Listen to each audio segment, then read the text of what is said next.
Bonjour et bienvenue dans Citizen Vox, le média qui questionne la valeur du vivant dans les villes.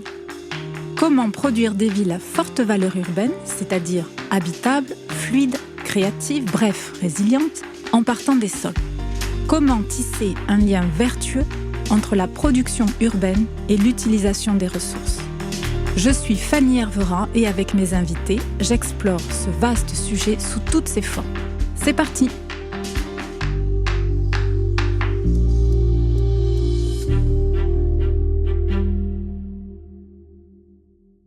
Bonjour à tous et bienvenue dans un nouvel épisode de Citizen Vox dédié aujourd'hui à la gouvernance des politiques d'aménagement. Pour ce sujet passionnant, j'ai le plaisir de recevoir Édouard Dekeker, professeur à la chaire d'économie urbaine de l'ESSEC et responsable pédagogique du master spécialisé management urbain et immobilier. Édouard, bonjour. Bonjour. Merci beaucoup d'avoir accepté cette invitation. On va parler longuement de la manière dont le modèle de la gouvernance territoriale est amené à se transformer profondément dans les prochaines années pour intégrer une approche plus systémique et plus coopérative entre les acteurs. Cette transformation nécessaire implique un profond changement de culture et de pratique. Donc ça questionne le rôle de chaque partie prenante dans le processus de la fabrique urbaine, mais ça bouscule aussi les conceptions de la valeur, ça rebat les cartes du partage de cette valeur. Donc on va essayer d'illustrer ce changement de modèle par des exemples divers, à partir de la sobriété foncière, bien sûr, mais aussi en allant du côté de la notion de responsabilité territoriale des entreprises, ou encore du côté de la politique publique des mobilités.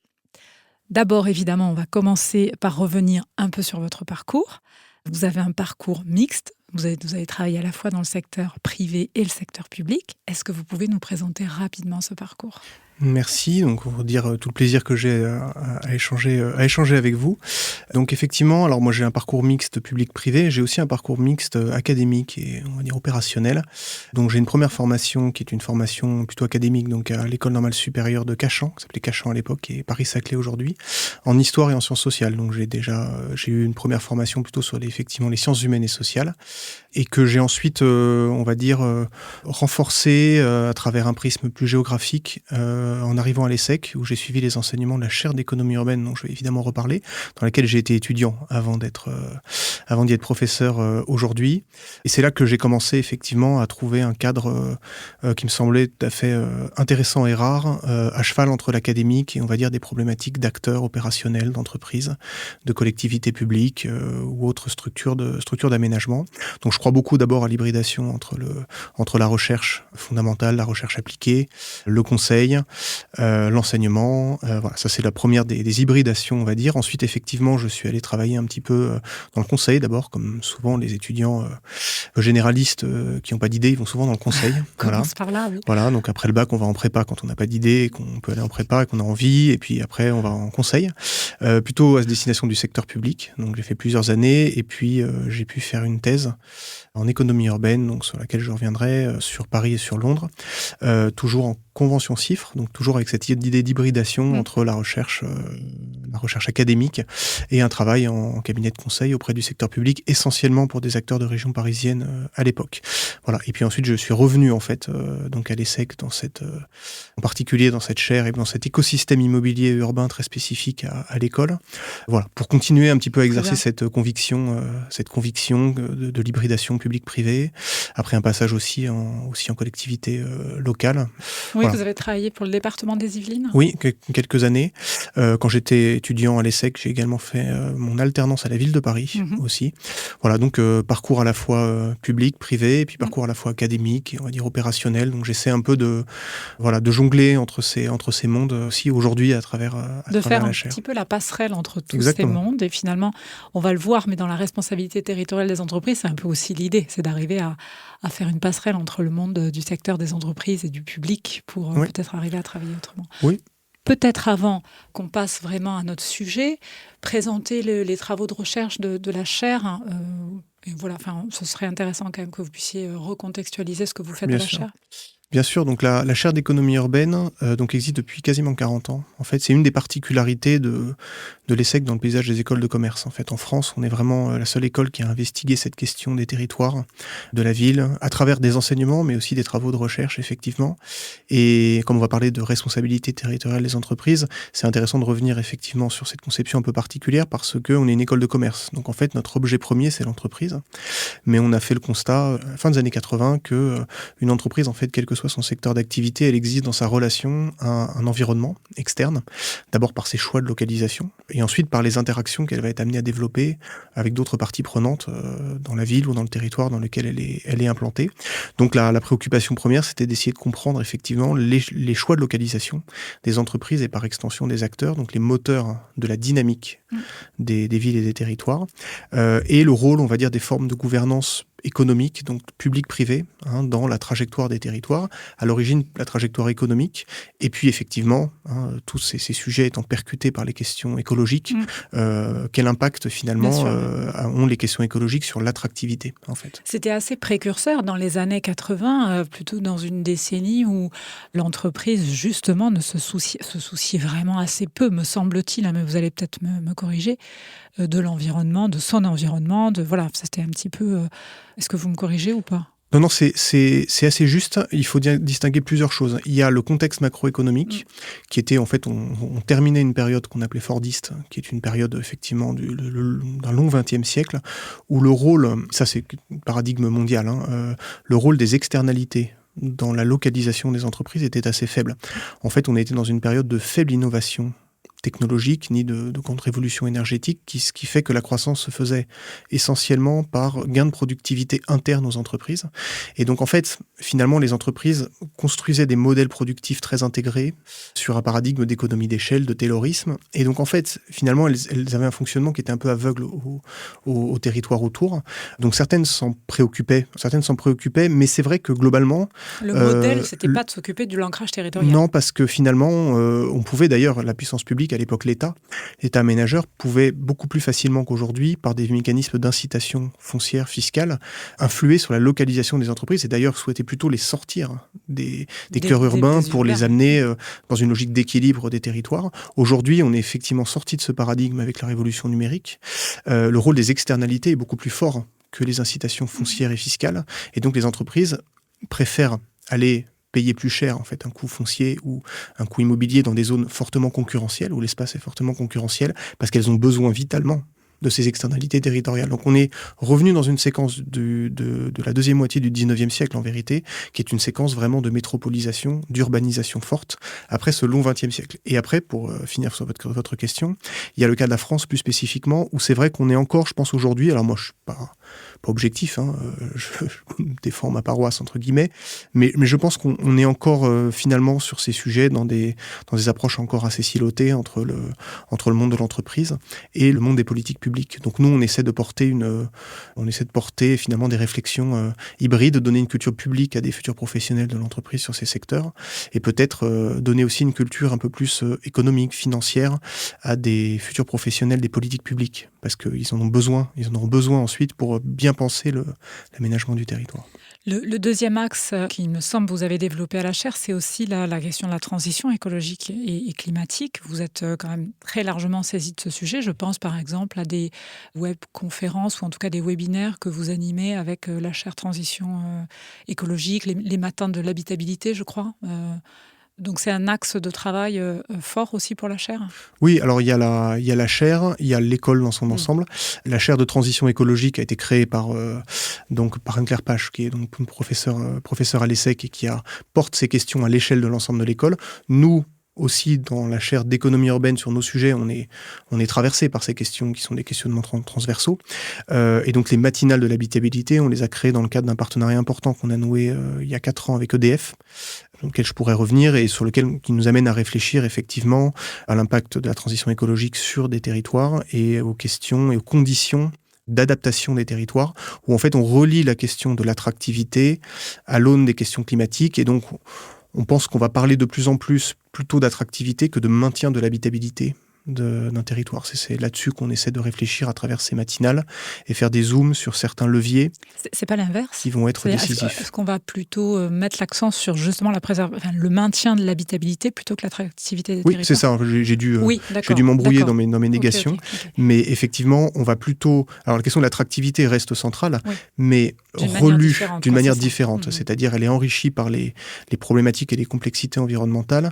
Et donc, on pense que, plutôt que de parler d'attractivité, on va devoir de manière croissante parler plutôt de maintien de conditions d'habitabilité pour le territoire, pour les entreprises, pour les habitants, etc. Ce sujet-là, il est fondamental et il rebat complètement les cartes, y compris dans la gouvernance locale. Donc, on va rentrer dans notre sujet. Donc, effectivement, cette notion, ces enjeux d'habitabilité percutent vraiment la manière de gouverner un territoire, la manière de réaliser les politiques publiques, d'élaborer les politiques publiques sur ce territoire. Donc, on va parler de gouvernance, de l'aménagement. Dans cette période-là.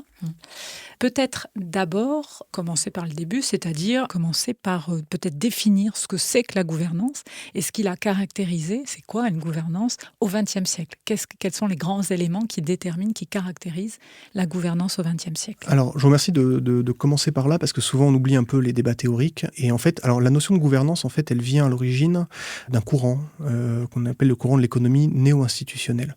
Dans les années 30, on avait des penseurs, des économistes, notamment Ronald Coase, qui s'interrogeaient sur le paradoxe apparent qu'il y avait entre une plus grande efficacité du marché.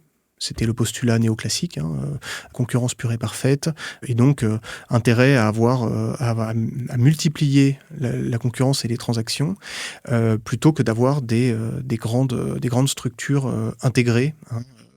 Or, ce qu'on observait dans les années 30, c'était finalement la formation de grandes entreprises qui paraissaient contradictoires avec le paradigme néoclassique.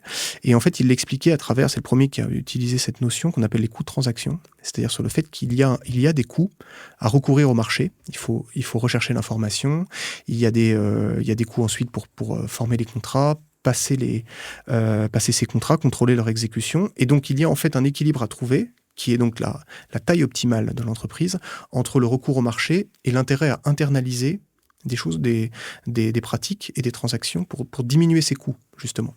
Et donc, à l'origine, la gouvernance, ce sujet a ouvert la réflexion sur la gouvernance de l'entreprise, on appelle la governance, dont le but est de réduire les coûts de transaction. Et ça, c'était le but premier. La Banque mondiale, ensuite, pour la faire rapidement, a repris cette notion dans la conception de ces politiques d'aide aux États en développement. Et ensuite, cette notion, elle est arrivée dans la pensée des 30 dernières années sur la gouvernance urbaine, mais surtout en France, je trouve, ça a beaucoup été repris par la sociologie et les sciences politiques. On a un peu oublié à l'origine la finalité de la gouvernance qui était de réduire les coûts de transaction. Et donc on en a fait des notions très descriptives qui en fait décrit des choses justes, c'est-à-dire la complexification du jeu d'acteurs. On n'est plus seulement dans des acteurs d'une sphère de gouvernement, et souvent dans des conceptions très, très horizontales, où on nie le fait qu'il y ait un principe notamment d'autorité dans un système de gouvernance. Et donc la gouvernance au sens large, qu'on va qualifier comme étant l'ensemble des relations formelles et informelles entre des acteurs locaux, nationaux, publics, privés ou de la société civile. Donc quand on parle de gouvernance, on ne parle pas d'un système, on parle d'interrelation. En fait, la gouvernance n'existe pas, elle se rend visible dans un mouvement général d'interrelation entre acteurs. Et pour effectivement, et terminer et répondre à votre question, le sujet de la gouvernance des territoires et le sujet de la gouvernance urbaine, je pense qu'il faudrait l'appréhender non pas simplement en matière descriptive, mais également en matière explicative. C'est-à-dire que le rôle de cette complexification du jeu d'acteurs, in fine, c'est d'arriver à simplifier les processus, à adopter des stratégies communes, partagées, et être plus efficient dans la manière de les mettre en œuvre. Donc on revient sur une logique d'origine, ça revient à diminuer les coûts de transaction, si vous voulez, mais pour des finalités qui sont le développement territorial, les équilibres sociaux, les équilibres environnementaux. Donc c'est ça le paradigme de la gouvernance. Voilà. D'accord, donc et si on devait caractériser cette gouvernance urbaine précédemment dans le XXe siècle, qu'est-ce qu'on pourrait donner comme élément structurant? Comme élément structurant, on était, alors selon les systèmes, on était plutôt dans des systèmes centralisés, globalement, puisque la période en fait fordiste que j'ai décrite tout à l'heure appelait plutôt à des politiques d'aménagement centralisées. C'était vrai, on a eu dans l'après-guerre des grandes politiques d'aménagement du territoire national en France, mais pas seulement. En Angleterre a été un pays qui a mené de grandes politiques d'aménagement du territoire. Et à partir du moment où la révolution numérique, moi je crois beaucoup que ce sont des cycles technologiques en fait, qui dictent beaucoup les choix de localisation, les dynamiques spatiales, et ensuite la pression sur l'évolution du jeu d'acteurs. À partir de la révolution numérique, on s'est rendu compte qu'on avait effectivement un processus de concentration d'activités, d'emplois dans des grandes zones urbaines, qu'on avait une reconfiguration très rapide des dynamiques territoriales, plutôt avec des forces centripètes, et des logiques et des marchés qui se complexifiaient de plus en plus. Et donc il fallait une réactivité plus importante qui pousse finalement à rapprocher la décision du terrain. C'est là que les débats sur la décentralisation, mais qui ne concernent pas seulement les politiques publiques, qui concernent aussi les entreprises. Les entreprises se sont mis en fait à casser le modèle pyramidal des grandes entreprises tayloriennes du XXe siècle et essayer de donner plus d'autonomie aux centres exécutifs locaux qui sont connectés à des marchés régionaux différents et donc leur donner plus de souplesse et ensuite ne faire remonter que les décisions qui doivent être remontées à des échelons plus larges. Ce qu'on appelle la subsidiarité, en fait, qui est un principe ascendant d'organisation. Et c'est la même chose pour les politiques publiques. On a un mouvement qu'on a constaté depuis 40 ans, qui est un mouvement de décentralisation des politiques publiques. J'en parlerai pour la France en détail si vous le souhaitez. Mais globalement, on a depuis 40 ans un mouvement où on essaie de transférer plus de compétences à des échelons plus locaux. On rapproche la décision en fait du terrain pour coïncider finalement le plus possible avec la réalité des bassins de vie économiques qui appellent plus de réactivité dans les politiques publiques. Voilà. Donc globalement, la gouvernance urbaine a évolué dans ce sens-là. Complexification du jeu d'acteurs, rôle croissant des collectivités territoriales, mais aussi autour, nécessité de coordonner l'action avec les entreprises, avec des acteurs de la société civile, des associations, des structures déconcentrées de l'État, etc. On peut rentrer dans le détail de ce jeu d'acteurs si vous oui, bien sûr. Non, en tout cas, ce que vous... Là, si j'essaie de synthétiser un petit peu, c'est-à-dire qu'on constate une complexification finalement du système, et qu'on peut faire un parallèle entre la gouvernance des entreprises et les gouvernances territoriales qui finalement décentralisent, ou en tout cas, est-ce que c'est ça ? Oui, alors c'est une force qui est générale, qui touche évidemment que la finalité des structures publiques n'est pas la même que la finalité d'une entreprise. C'est la description du mouvement. Mais en fait, on est tous pris dans les mêmes forces qui, à mon avis, sont des forces qui sont liées aux ruptures technologiques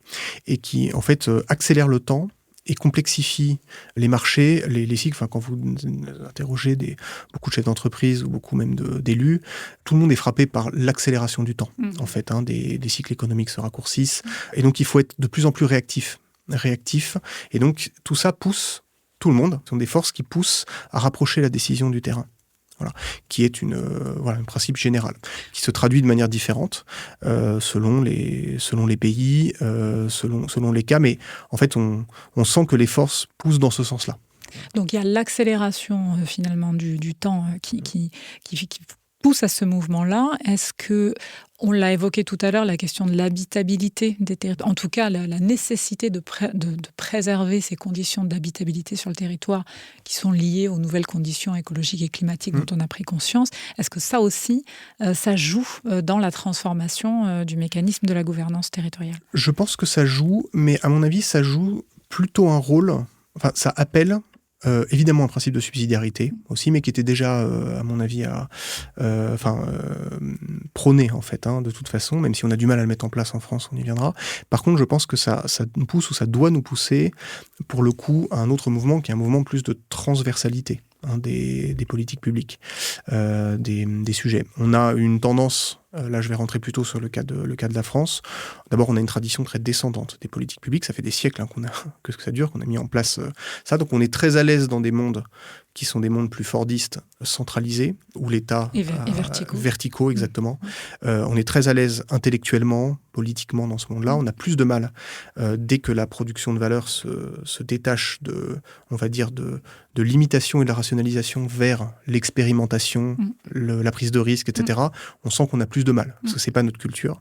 Et donc, on a mis en place une décentralisation, effectivement, mais on va dire qu'il y a beaucoup dupliqué notre vision de l'action publique, et dans les collectivités même, dans notre système de strates entre collectivités et à l'intérieur même des collectivités, on a une tendance très, très nette. C'est-à-dire que la décentralisation est une centralisation à petite échelle. Elle a des points communs avec effectivement la centralisation. C'est le même mécanisme. On a du mal à sortir d'une logique verticale de l'action publique et une logique de silotage interne que je retrouve dans les collectivités locales assez souvent. C'est-à-dire qu'on va avoir des directions du développement économique, des directions du logement, des directions de la mobilité, des directions de l'environnement. Et donc c'est vrai que c'est compliqué. Il y a un mouvement très fort de silotage de l'action publique et de difficulté à avoir des actions qui sont transversales en fait, et articulées. On va revenir du coup sur les points essentiels que vous venez finalement de nous dresser en introduction. La gouvernance locale, elle est en pleine mutation. Enfin, en tout cas, elle se transforme, on vient de le voir, pour s'adapter à un nouveau contexte. La question de la rupture technologique et aussi des enjeux d'habitabilité, on vient de le voir. D'un autre côté, on a des dynamiques territoriales, vous l'avez un petit peu évoqué en introduction, qui sont soumises donc à des trajectoires d'attractivité ou de déclin qui sont façonnées par donc de multiples facteurs.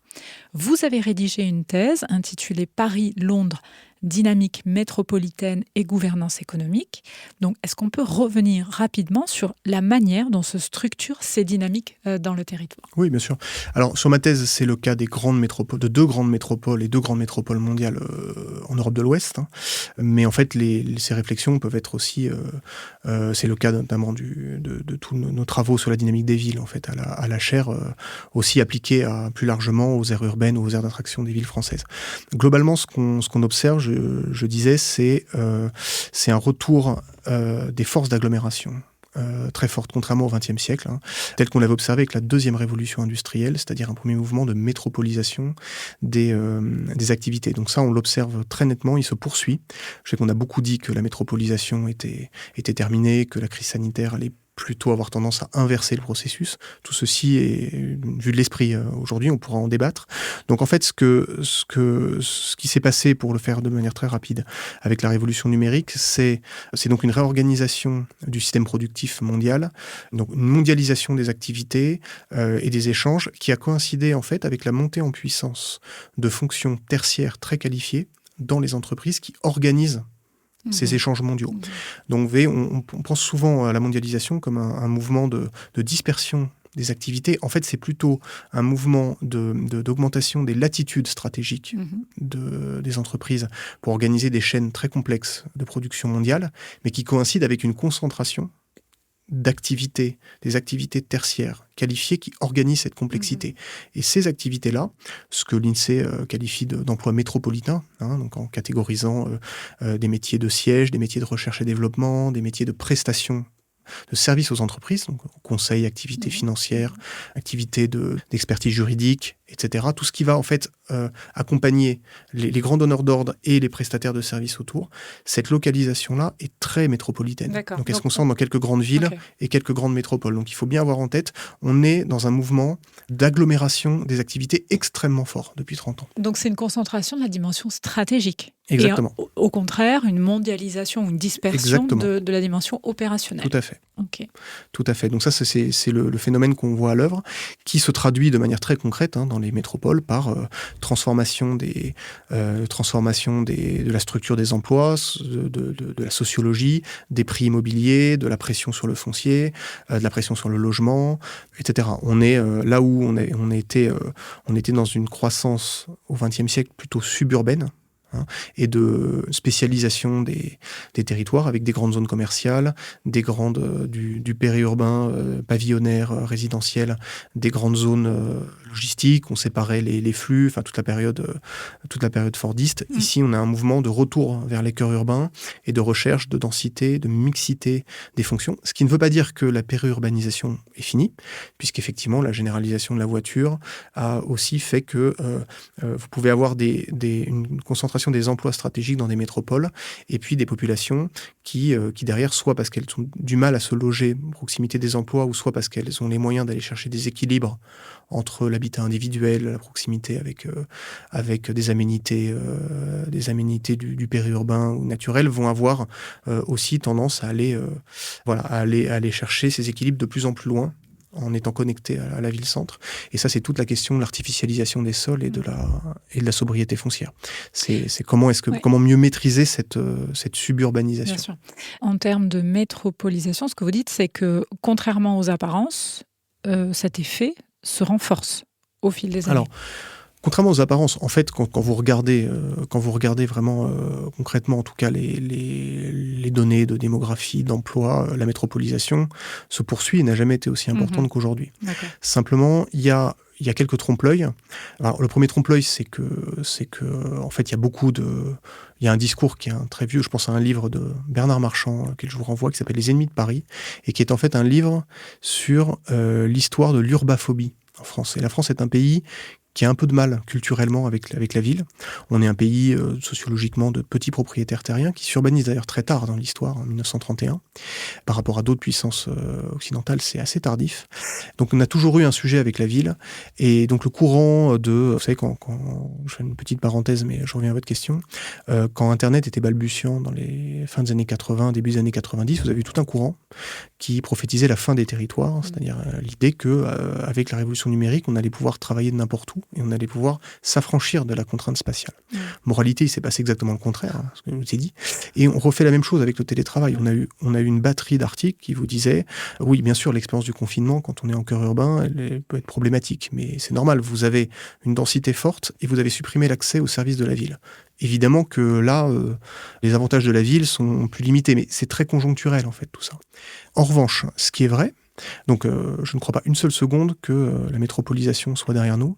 Ce qui est vrai, c'est que pour les cadres, parce que le télétravail est un sujet de cadre, quand vous avez 1 ou 2 jours de télétravail, ce qui est à peu près le seuil est à 2 jours aujourd'hui, vous pouvez commencer à avoir des arbitrages où, en restant dans un même marché du travail, dans la même aire urbaine, vous pouvez essayer de vous éloigner peut-être un peu plus de votre lieu de travail et trouver des équilibres, puisqu'un temps de travail qui se rallonge, mais que vous ne faites que 3 fois par semaine, plutôt que 5 fois, vous pouvez aller chercher d'autres équilibres. Vous voyez, donc vous pouvez avoir un mouvement pour certaines populations de dilatation en fait des espaces métropolitains. Ça, c'est quelque chose qu'on observe, qui existait déjà, mais qui s'est un peu accéléré en fait avec le télétravail. Et enfin, dernier point sur la métropolisation, mais qui est important dans le débat public français, c'est que contrairement un discours qui est effectivement là pour le coup très porté politiquement, mais ça fait des décennies que ça dure, ça remonte à Paris et le désert français, qui dit que les métropoles en fait ponctionnent la richesse du reste du territoire et qu'il faut donc arrêter le développement des métropoles pour redistribuer leur croissance dans des zones rurales, périurbaines, etc., si tant est qu'on le puisse. C'est toujours un autre débat. En vérité, il y a encore en France, on a maintenu des systèmes de redistribution publique, territoriale, par l'emploi public, par les allocations sociales, par les retraites. Beaucoup de territoires aujourd'hui vivent de la redistribution territoriale des métropoles vers le reste, qui est un choix politique que je ne commente pas sur le fond. Mais en tout cas, il est faux de dire que factuellement, les métropoles ponctionnent leur richesse et délaissent les territoires. C'est Laurent Davzy qui a beaucoup travaillé sur ces questions. Et le sujet à l'avenir, c'est que la crise des finances publiques qu'on connaît aujourd'hui, va placer dans une situation de choix un peu drastiques ou radicaux à faire, qui va être très compliqué pour le coup à gérer socialement et politiquement, parce que ça veut dire que si vous ponctionnez dans certains mécanismes de redistribution sociale et publique, ce qui s'est passé en Angleterre, aux États-Unis, avec des fractures territoriales beaucoup plus fortes, il y a beaucoup de territoires qui vont être en difficulté extrême, puisqu'aujourd'hui, ils vivent de cette redistribution par l'emploi public et la sphère présentielle. Si on revient un tout petit peu sur ces dynamiques territoriales que vous avez largement décrites et qu'on se pose la question du rôle des entreprises dans ces dynamiques, vous avez évidemment dans votre thèse développé toute une partie sur ce sujet. Dans quelle mesure l'entreprise contribue au développement d'une dynamique territoriale? Est-ce que vous pouvez nous parler de ça? Oui, bien sûr. Alors d'abord, l'entreprise participe évidemment au fonctionnement d'un territoire, puisque l'entreprise a des salariés qui habitent sur le territoire, qui consomment, donc elle injecte aussi des revenus dans le territoire, elle dépend d'infrastructures. Donc voilà, les salariés d'une entreprise sont aussi les habitants d'un territoire, donc bien évidemment, le fonctionnement même d'une ville, qui est un système productif, un marché du travail, fonctionne avec les entreprises. Après, la question qu'on s'est posée, nous, c'est dans quelle mesure on peut arriver à expliquer des dynamiques différentes d'une ville à l'autre par des questions de jeu d'acteurs et notamment de gouvernance publique-privée. Donc moi, c'est la problématique que j'ai traitée sur Paris sur Londres dans ma thèse et c'est la problématique qu'on traite dans la chaire à travers nos réflexions sur le modèle de dynamique. Donc pour le dire simplement, Pour arriver à objectiver ça, il faut arriver à mesurer des choses. Donc en fait, on a tout un modèle qui classe en fait les aires urbaines françaises dans des trajectoires entre dynamiques, stagnantes, déclinantes, avec plein de nuances. Et ensuite, on essaie d'abord, en termes économétriques, de trouver des leviers qui sont corrélés à la dynamique des villes. Je pourrais vous les détailler si vous le souhaitez, mais en gros, statistiquement, on arrive à expliquer 70% de la trajectoire des villes, de manière comparée par des données, en fait, objectifs macroéconomiques, en fait. Et donc, la question des 30% restants nous interroge. Et donc, on se dit, peut-être que ces 30% restants, sans doute, une partie de cette croissance différenciée s'explique par des jeux d'acteurs, par des sujets d'intelligence collective inégale, en fait, entre les territoires. Alors, il y a des travaux de recherche qui ont essayé d'objectiver le rôle de la gouvernance institutionnelle, donc plutôt la sphère publique, mais c'est très compliqué de trouver des indicateurs qui vous permettent d'objectiver ça. Vous pouvez dire, est-ce qu'il y a une intercommunalité sur le bassin de vie à fiscalité propre? Mais ça, c'est plus un élément discriminant. Et en fait, pour connaître l'efficience ou non d'une gouvernance publique, en fait, c'est du cas par cas. Il faut aller voir. On ne peut pas voir les choses de manière macro comme ça. Vous pouvez avoir des jugements subjectifs sur la qualité des élus, mais enfin, c'est quand même très subjectif. Vous ne pouvez pas faire un indicateur de ça.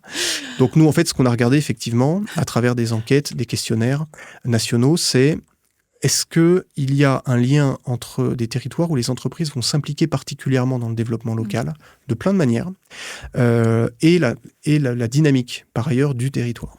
Et donc, on s'est aperçu de choses, je vous la fais très rapidement. D'abord, qu'on avait une batterie de réalité de comportement des entreprises. Il y avait des entreprises où, effectivement, on n'a pas d'implication dans le développement du territoire au-delà du fonctionnement de l'entreprise.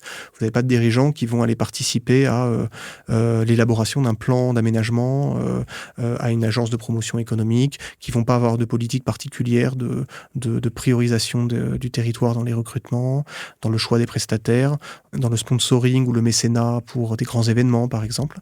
Vous avez des territoires où c'est le cas, pour des motifs très différents. Parfois, ce sont des motifs de rationalité économique. Des dirigeants qui savent que c'est dans leur intérêt que le territoire se porte bien. D'autres pour des attachements plus affectifs au territoire. Il y a plein de choses. En gros, les résultats de tous nos travaux depuis des années ils sont doubles. D'abord, on n'a pas de corrélation, a priori, entre des territoires où vous avez des politiques de RSE fortes en soi. C'est-à-dire que la RSE en soi n'est pas un élément qui semble dans nos travaux, contribuer à la dynamique du territoire. Par contre, quand on isole dans les types d'implication des comportements qui sont liés à la puissance publique, c'est-à-dire qui sont liés à la coproduction d'externalités territoriales par la puissance publique. Typiquement, le fait de participer à l'élaboration d'un plan stratégique de développement, d'équipement, de logement, de ce genre de choses, de participer à une agence de promotion, de participer à cofinancer des services. Vous avez des cas, par exemple, des zones d'activité où vous avez un déficit de services aux personnes et où les entreprises sont prêtes à se mettre collectivement ensemble et avec la puissance publique pour financer ensemble, alors que ce n'est pas a priori leur rôle premier, des crèches, des écoles, une offre de restauration, etc., etc. Dès que vous êtes dans une logique publique-privée de coproduction d'externalités territoriales, on a une corrélation qui apparaît entre des territoires, entre la dynamique du territoire et la présence de ce type de comportement. Ce qui nous amène à la notion de responsabilité territoriale de l'entreprise. Responsabilité. En lieu et place de la RSE. Oui, alors en lieu et place, ça peut être lié à la RSE. Vous pouvez avoir des comportements au nom de la RSE, mais en fait, le motif ne nous intéresse pas. Nous, ce qui nous intéresse, c'est quel type d'actions ont un impact, d'après nos mesures. Et donc, l'idée de responsabilité, pour nous, c'est pas une idée morale, c'est une idée d'aller au-delà d'eux. C'est-à-dire que pour l'entreprise, c'est d'aller au-delà de son fonctionnement productif, d'avoir des actions qui ne sont pas a priori dans son concept et qui consistent à faire plus que son activité d'entreprise. Il y a une vraie notion d'engagement. Oui, en tout cas tout à fait, d'engagement. Contrairement à la RSE qui finalement reste très associée à l'entreprise elle-même en autonomie. Enfin, je ne sais pas comment exprimer ça, mais la RSE reste totalement tournée sur le système de la production de l'entreprise. Tout à fait. Ou l'idée aussi d'avoir des actions de compensation de son activité. C'est ça, oui. Mais après, vous avez des entreprises qui, en fait, par leurs obligations de RSE, se sont re-questionnées, ont réintégré leur ancrage à travers ça. Donc, ça a pu avoir du bon. Simplement, en soi, c'est pas ça qui semble déterminant pour nous.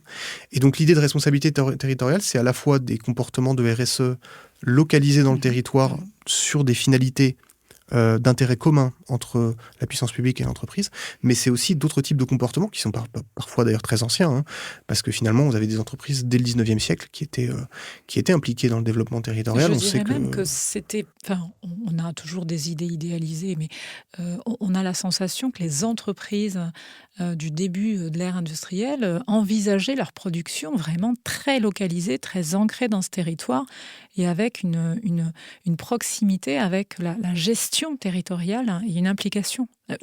Encore une fois, peut-être que c'est totalement fantasmé, idéalisé. Non, c'est assez vrai, mais pour des raisons très simples. C'est que c'est surtout vrai de la première révolution industrielle plutôt que la deuxième, mais qui s'est fait beaucoup par une urbanisation à proximité des gisements de production. Donc en fait, vous avez eu des villages ouvriers, des villages industriels qui sont nés à proximité des gisements de production. C'était la grande période aussi de ce qu'on appelait le socialisme utopique, les phalanstères, ces modèles-là d'entreprises qui en fait prenaient en charge, qui intégraient totalement les services, le logement, des services aux salariés, qui n'avaient pas que du bon, hein, bien évidemment. Mais en fait, le sujet est effectivement assez ancien.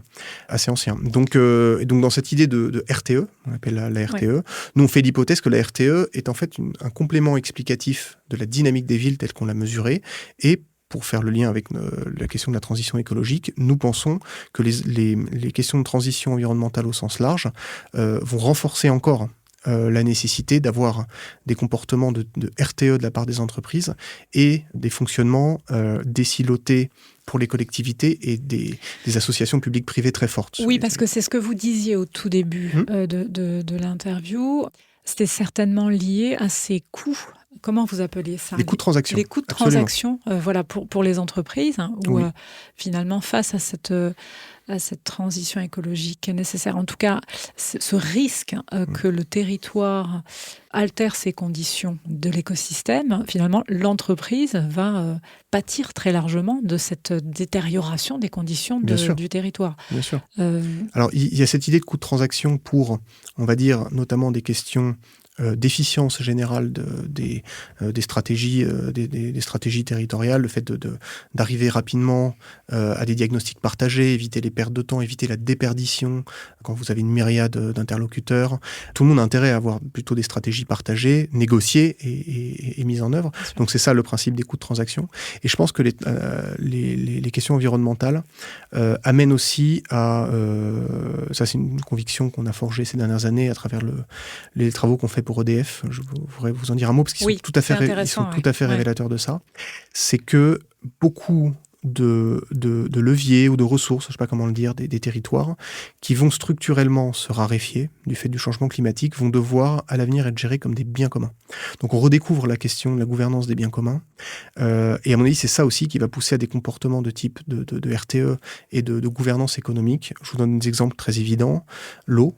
L'eau est une ressource qui va structurellement se raréfier sur les territoires. On ne s'était jamais trop posé cette question en France, parce qu'on n'avait jamais tellement eu de problèmes d'eau. Là, on voit dans l'actualité de plus en plus des arrêtés préfectoraux dans des régions qui réglementent l'accès à la ressource en eau, et on va devoir gérer des conflits d'usage croissants entre l'industrie, des pratiques agricoles, évidemment les questions d'eau potable dans des zones, dans des agglomérations denses. Comment est-ce qu'on va gérer ces conflits d'usage? Comment on va gouverner cette ressource? Le foncier, les sols, ça va devenir une ressource structurellement qui va se raréfier. Alors le foncier, si on est dans une logique quantitative de surface, mais également les sols. Bien sûr. On redécouvre les fonctions écosystémiques des sols. Donc on redécouvre l'enjeu de la gouvernance du foncier comme d'un bien commun, pour en parler aussi. Mais il y en a d'autres. Quelques exemples rapides. Les infrastructures. Vous avez des infrastructures clés dans le fonctionnement d'un territoire, par exemple une route. Ça, c'est une réflexion qu'on mène avec Vinci. Et vous avez, sur le cas d'une autoroute, qui fait fonctionner un territoire des territoires dans le sud de la France qui sont fréquentés par des flux longue distance, par des flux locaux aussi, et vous avez une nécessité d'adapter l'infrastructure à certains risques, par exemple les risques d'inondation en l'occurrence. Qui prend en charge la gestion de financement de cette adaptation? Parce que si on se dit que c'est purement le gestionnaire de l'infrastructure, c'est pas lui qui a le plus intérêt en vérité, parce que lui peut gérer les coûts d'un sinistre.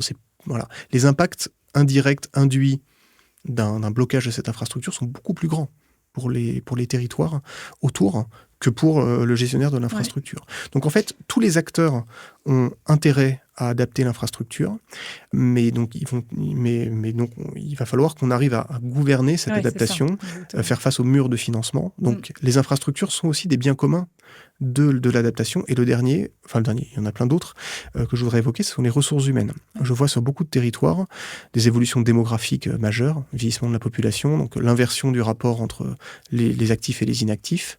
Et je ne vois aujourd'hui que des entreprises, quels que soient les secteurs, qui me disent qu'elles n'arrivent plus à recruter. Problème de formation, problème aussi lié au logement, qui est devenu un gros facteur d'emploi non pourvu. Et donc de plus en plus, sur plein de territoires, on va devoir gérer la raréfaction des ressources humaines d'une certaine manière où, par exemple, des grands donneurs d'ordre et leurs fournisseurs ou leurs sous-traitants n'ont pas intérêt à se battre entre eux pour l'embauche des quelques personnes, quelques actifs disponibles. On va sans doute devoir inventer des nouvelles formes de contrats de travail où on va avoir 2, 3 employeurs. Et donc, en fait, les ressources humaines, du fait de leur raréfaction, vont devenir, d'une certaine manière, un enjeu en termes de biens communs. Donc l'intérêt dans les années à venir, en tout cas l'enjeu, ça va être de voir comment on peut arriver à trouver un modèle de gestion de ces biens communs, où l'engagement réciproque, mutuel des acteurs, y compris les engagements financiers, c'est un vrai défi en fait. Alors il y a vraiment quelque chose, vous l'avez rapidement évoqué, mais qui pourrait être intéressant d'illustrer un tout petit peu concrètement, c'est avec l'exemple CNPE. Peut-être vous pouvez en dire un mot parce que c'est vraiment intéressant. Alors, je vous remercie. Le centre nucléaire de production d'électricité. Je vous remercie parce que c'est vraiment l'illustration, une des grandes illustrations de ce qu'on raconte. La problématique d'EDF qui nous a conduit donc à ce partenariat est une problématique d'abord d'industriel. Donc, EDF se pose la question sur le parc nucléaire existant. Donc, j'évacue déjà les 2 questions de est-ce qu'il faut mettre des EPR et où. Pas le sujet. Quel est le mix énergétique et électrique français ? C'est pas non plus le sujet. D'abord, moi, je me déclare incompétent pour répondre à cette question. Par contre, sur le parc existant, les centrales existantes qui seront encore là dans 30, 40, 50 ans, qu'on les aime ou pas, il y a un vrai sujet de maintien d'une continuité de production du parc dans un contexte de changement climatique. Et une centrale a ceci de particulier que vous ne pouvez pas la déménager. Ouais, c'est ça. Elle est captive du territoire dans lequel elle est. Et donc là-dessus, il y a la question qui est portée par la direction du parc nucléaire et thermique, c'est de dire qu'est-ce qu'il faut engager maintenant comme action pour se préparer aux effets du changement climatique pour la continuité de production. Là-dedans, vous avez des sujets techniques. L'infrastructure centrale, la ressource en eau, évidemment, qui est fondamentale. Et après, vous avez un lot LOT, qui est celui pour lequel on travaille en collaboration avec EDF et aussi dans le cadre de programmes de recherche. C'est tout le territoire autour, le territoire d'ancrage de la centrale, parce que là, vous avez des interactions qui ne sont pas médiatisées par des contrats. Les salariés de la centrale, ils sont aussi habitants d'un territoire, ils doivent se loger, ils emmènent leurs enfants à l'école, ils ont besoin d'utiliser des infrastructures comme les autres.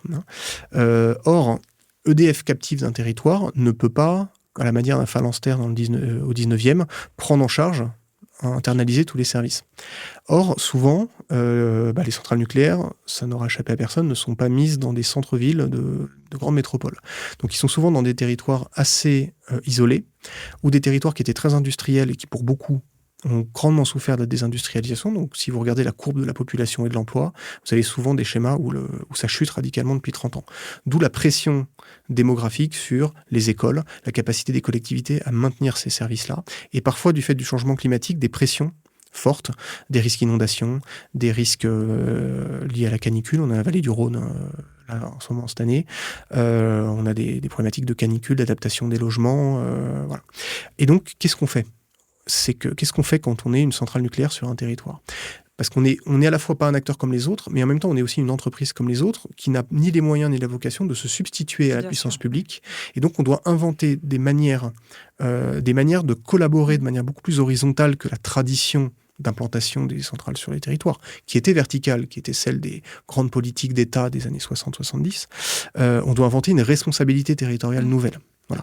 Et ça, effectivement, c'est la question climatique qui amène à ce questionnement-là, qui dépasse la seule question d'adaptation au changement climatique, parce qu'elle concerne aussi l'attractivité du territoire. EDF n'a pas intérêt à être le seul pourvoyeur d'emploi dans un territoire en déprise démographique et économique totale. C'est pas viable pour l'entreprise. Voilà. du coup, dans ce cas-là, quel type de coopération ça a donné du coup? Alors, je vais pas nommer les cas parce qu'effectivement, je suis aussi soumis à un devoir de confidentialité sur les stratégies mises en œuvre, mais on a des territoires, par exemple, où vous avez des situations de déprise industrielle avec pas mal de friches. Et donc, quand on est vraiment sur un impératif de ramener aussi de l'attractivité économique, pour ramener aussi de la richesse, des recettes fiscales pour financer l'adaptation d'infrastructures. Là, vous êtes dans des problématiques d'attractivité. L'entreprise peut très bien aussi contribuer, participer aux côtés des collectivités, accompagner, par exemple, à dépolluer une friche pour trouver aussi de nouvelles filières, attirer de nouvelles entreprises, à travers une participation à des politiques de mobilité, développement de mobilité électrique, par exemple. Aussi, et aussi un soutien aussi à des actions d'adaptation du territoire. Vous avez des alliés très naturels des centrales nucléaires, souvent qu'on voit sur des territoires, qui sont par nature des acteurs qui ont une vue assez large et une projection long terme. Le sujet du temps est fondamental, qui sont par exemple des parcs naturels régionaux. Les PNR, ils gèrent un patrimoine naturel, faune, flore, important pour le territoire. Ils ont une projection long terme. Ils anticipent la question de l'adaptation au changement climatique. Ils ont un savoir-faire. Et donc, on peut imaginer des actions conjointes aussi également de sensibilisation. Parfois, il y a un travail de sensibilisation d'élus locaux sur les questions climatiques. Donc, ça peut être du soft. Ça peut être des actions plus concrètes, finalement aider à débloquer, par exemple, le sujet d'une friche pour accompagner les collectivités pour pouvoir demain accueillir de nouvelles entreprises, de nouvelles activités et, par rebond, financer les équipements, les services que vont en partie utiliser les salariés de la centrale. Donc c'est très variable selon les territoires. Je ne peux pas rentrer trop dans les détails, mais il y a aussi la participation à pousser des logiques de coopération aux bonnes échelles. Parce qu'il y a un autre sujet, c'est que les centrales, elles sont souvent mises, d'ailleurs historiquement, aux frontières de plusieurs intercommunalités, plusieurs départements, voire plusieurs régions. Et parfois, vous avez un hiatus entre le voilà. Typiquement, le périmètre administratif. Un sujet de coût de transaction. Un sujet de coût de transaction. Vous avez un hiatus entre l'échelle à laquelle il faut penser l'habitabilité justement du territoire d'ancrage et la réalité et la réalité de l'éclatement administratif. Et là, vous avez un coût d'entrée énorme. Et donc là, voilà, participer à essayer peut-être de créer des formes de coopération un peu souples aux bonnes échelles pour amener à se poser d'autres questions. Voilà. Est-ce que vous diriez que ce mouvement de responsabilité territoriale des entreprises est en train de s'accélérer ou ça reste encore très marginal ? C'est assez dur de répondre. De manière générale, ce qui me frappe beaucoup, c'est que c'est très variable d'un territoire à l'autre. Et vous avez des territoires où l'habitude de coopération entre les entreprises et la puissance publique est très forte. D'autres territoires, pas du tout. Et ça vient d'assez loin. C'est sans doute socio-culturel. Je vous parlais du nord de la France. Moi, j'aime beaucoup les territoires autour de la métropole lilloise, du bassin minier, de l'Audomarois, de Saint-Omer, ou d'autres territoires où vous avez en fait une tradition d'implication patronale assez forte dans la vie, dans les débats, les stratégies d'aménagement, les débats de politique publique. Aussi parce que d'abord, c'est une certaine sociologie patronale. Et puis souvent, ce sont des entreprises familiales, en fait. Et puis, ils ont dû faire face déjà à beaucoup en plus, de difficultés. Il y a ce phénomène-là. Qui fait qu'ils ont l'habitude de s'adapter, peut-être. Tout à fait. Il y a ce phénomène-là. La crise de la sidérurgie, la reconversion de beaucoup de capitaux par ces grandes entreprises familiales qu'on connaît bien vers la grande distribution, et puis des interrogations qui se poursuivent d'ailleurs pour les nouveaux modèles du commerce, etc. Donc il y a cette habitude du fait aussi que l'actionnariat est très familial. Donc quand sont vos capitaux, vous vous interrogez sur votre stratégie, vous arrivez à vous projeter aussi dans des stratégies de plus long terme. Et vous avez des territoires où c'est pas du tout naturel. Voilà. Et on ne sait pas tellement d'où ça vient. C'est le cœur de ma thèse sur Paris et sur Londres. Le territoire de la région parisienne est un territoire de très faible coopération. D'abord, vous avez un problème de coordination publique-public qui est absolument colossal. Et vous avez un déficit d'implication des acteurs économiques dans le sujet métropolitain, pour des raisons qu'on pourra évoquer, ce qui est l'inverse à Londres. À Londres, vous avez, et ça vient encore une fois de très loin dans l'histoire, mais vous avez des acteurs économiques qu'on ne peut pas soupçonner d'être de grands philanthropes, les grandes entreprises de la finance à Londres. Par contre, il y a une culture d'auto-organisation et une maturité sur l'idée que le sujet de l'attractivité et du devenir de la métropole londonienne, c'est leur sujet. C'est aussi leur compétitivité. Oui, bien sûr, il y a un intérêt mutuel. Mais je pense que oui, peut-être qu'on a moins cette logique-là culturellement, nous, du gagnant-gagnant. Je me souviens Peut-être. Je pense que c'est encore une fois, je pense qu'il faudrait distinguer entre les territoires. C'est vrai que on a, je dirais, de manière générale, plutôt une tendance historique à considérer qu'il y a le sujet des politiques publiques avec une attente très forte vis-à-vis de l'État pour tout un ensemble de sujets et des acteurs économiques, on va dire, qui ne se mêlent pas de ces sujets ou quand ils s'en mêlent, je dirais, pour aller simplement négocier des réglementations sectorielles. Très ponctuelles. Sectorielles et surtout sectorielles. Ouais, sectorielles. On revient à la question de la transversalité. Quand on rentre dans ces questions par la ville, par la métropole, par les métropoles ou par les territoires, on est dans une approche qui n'est pas sectorielle par définition, qui est horizontale et qui prend comme objet de réflexion un système d'interaction économique locale. Et ça, c'est effectivement un peu moins dans la culture. La culture anglo-saxonne est une culture de forte auto-organisation locale des acteurs. Mais qui est lié, je trouve, au deal. Vous voyez, à cette culture du deal. Donc, on est dans du gagnant-gagnant. Donc, c'est une logique très fortement économique que nous, on a moins en France. Donc, vous dites que dans la région parisienne, cette culture de la coopération est beaucoup moins développée que dans d'autres territoires, y compris d'ailleurs dans le public. C'est-à-dire, la coopération intercommunale a du mal à véritablement vivre en région parisienne. Vous confirmez ? Moi, je vais essayer de pas être trop long, mais sur le sujet de la gouvernance. Mais d'abord, la gouvernance institutionnelle du Grand Paris est ratée aujourd'hui, clairement. Alors, c'est effectivement la région la plus complexe, parce que 13 millions, une aire urbaine de 13 millions de personnes. C'est un poids historique de l'État central, donc c'était à la fois la matrice de la construction de l'État en France, et en même temps toujours la région dont on a voulu limiter l'autonomie économique et politique, parce que c'était la région de l'État, donc potentiellement un contre-pouvoir absolument colossal. Et on va dire, si je la fais simple, Paris a toujours perdu contre l'État. In fine, ça a été le bastion de grandes contestations, mais c'est l'État qui a eu le dernier mot à l'arrivée et qui a plutôt eu tendance à donner moins d'autonomie à Paris et à la région parisienne qu'au reste du territoire. Paris ne retrouve un maire qu'en 1977, tout ça n'est pas anodin. Londres, c'est l'inverse. Londres a toujours eu plus de liberté que le reste de l'Angleterre dans la construction longue de l'État, et à ça, on s'est ajouté le fait que, un sujet qui me paraît important, c'est qu'on a une conception extrêmement uniforme des politiques publiques en France. Et donc, quand on fait une décentralisation, on ne peut pas concevoir l'idée que les territoires puissent être administrés par des systèmes différents. Et donc, la région doit faire la même chose partout, le département doit faire la même chose partout, et ainsi de suite. Or, quand vous êtes sur la région parisienne, vous êtes sur le territoire le plus spécifique de la région. Et donc, quand vous pensez de manière générale un système institutionnel, et qu'ensuite vous le plaquez sur la région parisienne, ça ne peut pas marcher. Donc, il faut accepter l'idée que ce système institutionnel à inventer doit être spécifique. Sinon, on se trompera toujours sur la région parisienne, ça ne marchera pas. C'est passionnant. On va passer quand même au sujet de la sobriété foncière pour illustrer toujours cette transformation de la gouvernance locale. Ça peut être donc un sujet vraiment intéressant pour illustrer ça.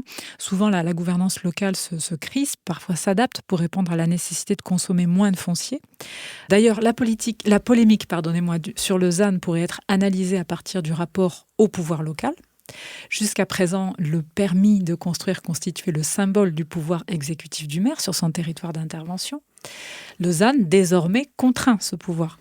Donc la trajectoire de diminution imposée par l'État bouscule cette prérogative du maire et lui impose de négocier avec d'autres facteurs. D'ailleurs, on peut se demander si le fait d'autoriser la construction sur les considérations strictement liées à la parcelle a toujours du sens. Sur le sujet du ZAN, donc, vous avez publié avec Guillaume Baudouin un ouvrage qui s'intitule « Landes Atlantique Sud à l'épreuve de la sobriété ». Est-ce que vous pouvez nous parler un petit peu de ce travail ? Merci de mentionner le livre. Je précise que le sujet de la sobriété foncière est évidemment plus largement traité au sein de la chaire. On a fait des travaux pour la CET, notamment sur cette question. De manière générale, des réflexions sur les nouveaux modèles économiques de l'aménagement à l'heure de la sobriété foncière. Il se trouve qu'effectivement, j'ai publié ce livre sur un territoire des Landes qui me tient à cœur, donc qui est un territoire littoral, donc autour de Saint-Vincent-de-Tyrosse, de Segorre, de Seignos, de Cap-Breton, donc un territoire extrêmement touché par une forte pression foncière, immobilière et touristique, où par ailleurs le directeur général des services, donc Guillaume Baudouin, a porté une forte ambition dans les politiques d'aménagement sur le ZAN. Cette collectivité était l'une des lauréates de l'appel à manifestation d'intérêt sur le ZAN, donc voulait vraiment faire de ce territoire un territoire d'expérimentation du ZAN, qui était particulièrement intéressant parce que quand vous êtes touché par une pression foncière, immobilière et touristique qui remonte du Pays Basque vers les Landes, Si vous n'avez pas une action volontariste, la réponse au tout venant, c'est le mitage et la poursuite des politiques des 20 dernières années, c'est-à-dire construction de zones d'activité, mitage résidentiel, avec tous les effets environnementaux qu'on connaît, mais également les effets sociaux sur l'éloignement des populations, de l'emploi et des services, congestion routière, etc., etc. Donc on a fait ce livre pour essayer d'abord de parler des débats généraux autour du ZAN et de voir comment pourrait se traduire cet objectif général que nous défendons sur le ZAN à travers un territoire concret. C'est-à-dire qu'en fait, de toute façon, un objectif général et souhaitable comme celui de la sobriété foncière ne pourra jamais se traduire de manière uniforme selon les territoires. Et donc, chaque territoire va devoir se saisir de cette trajectoire pour inventer finalement sa propre stratégie de développement économique, social, ses propres politiques du logement. Mais l'intérêt de cette loi, qui comme toute loi a ses imperfections, la loi climat-résilience et les lois qui vont suivre, l'intérêt c'est que pour le coup, elle définissait quand même une trajectoire sans esquiver la question de la contrainte. Et bon, elle appelait un chat, en fixant des jalons. Mais c'est une manière de forcer, je trouve, les acteurs collectivement à se poser la question de la bonne gestion de la ressource foncière. Donc nous, on a défendu cet objectif qui a beaucoup crispé, mais je dois dire quand même que depuis 3 ans, il y a eu un travail quand même très fort qui a été fait collectivement par des experts, par des chercheurs, par des agences d'urbanisme, par les services des collectivités, notamment vis-à-vis de beaucoup d'élus, et que ce travail d'acculturation, il se faisait globalement, et que moi je ne veux pas parler au nom des autres, mais en tout cas beaucoup de témoignages que je partage sont un petit peu sceptiques quant à l'idée maintenant de revenir purement et simplement sur cette exigence, à l'heure où justement le travail d'acculturation commençait vraiment à être fait. Bien sûr que c'est difficile. Le plus facile, c'est de répondre au tout venant en ouvrant des terrains à l'artificialisation pour construire, en plus des choses qui parfois sont d'une qualité un peu discutable. Donc c'est exigeant, mais c'est une exigence collective. Et voilà, moi en tout cas, je regrette que la question que cet objectif soit aujourd'hui attaqué sur le plan politique. Les débats sont toujours en cours. Mais ce qui est intéressant avec ce ZAN, en dehors effectivement parce que je pense que le sens est partagé, comme vous le dites, en tout cas, ça date pas d'hier. Le ZAN, c'est quand même la suite logique d'une volonté répétée au fil des lois de réduction de la consommation foncière. Donc voilà, je pense que sur l'objectif, vraiment, c'est pas le sujet. Ce qui était vraiment intéressant dans cette polémique, c'est que je pense que ça remet en question le rôle de l'élu. Véritablement, dans son pouvoir, dans son rapport au pouvoir local, qui était un peu symbolisé par le permis de construire, si j'ose dire, puisque là, on contraint véritablement, finalement, ce droit à donner un permis de construire. Donc c'est ça qui était assez intéressant, je trouve, dans la... C'était épidermique, en fait, cette discussion sur le ZAN. Ça l'est toujours, d'ailleurs, et je me demande si ça ne révèle pas vraiment le modèle des anciens contre les modernes, si j'ose dire, en termes de gouvernance. C'est-à-dire, ça percute vraiment ce que c'est que la gouvernance locale, politique, et le rôle et la place de l'élu dans le territoire. Oui. Oui. Vous avez dit sur l'objectif, effectivement, tout le monde est d'accord, mais moi, je reconnais le mérite à cette loi, justement, qu'elle n'a pas esquivé la question de la contrainte. Parce que si vous avez fait une loi qui fixait un objectif général de sobriété foncière, tout le monde aurait été d'accord. Là, et d'ailleurs, au début, personne n'a trop parlé de la loi climat-résilience. Par ailleurs, il y a d'autres choses avec lesquelles j'étais moins en phase. Personne n'en a trop parlé. Et à partir du moment où on a commencé à se dire, on a dit c'est une loi avec que du blabla dedans, il n'y a rien dedans, etc. Et puis d'un coup, on a eu un mouvement on s'est dit, oulala, mais il y a quand même des choses contraignantes dans cette loi, qu'à mon avis, peu de gens avaient vraiment lu, sur ces objectifs chiffrés. Voilà. Après, plein de questions de définition, de méthode, etc. Donc oui, tout le monde est d'accord sur les objectifs, la question c'est les moyens, mais de toute façon, tout le monde aurait été d'accord avec des objectifs généraux sans contrainte. Voilà, donc il ne fallait pas esquiver cette question. Alors maintenant, je suis 1000 fois d'accord, en fait, ce sujet vient percuter les non-dits de la gouvernance territoriale en France, et le fait que on n'arrive pas, globalement, moi je pense que le législateur n'arrive pas à choisir entre les communes et les intercommunalités depuis des décennies. Et ça, c'est un souci. Alors il faut rappeler que nous avons un éclatement communal particulièrement fort en France.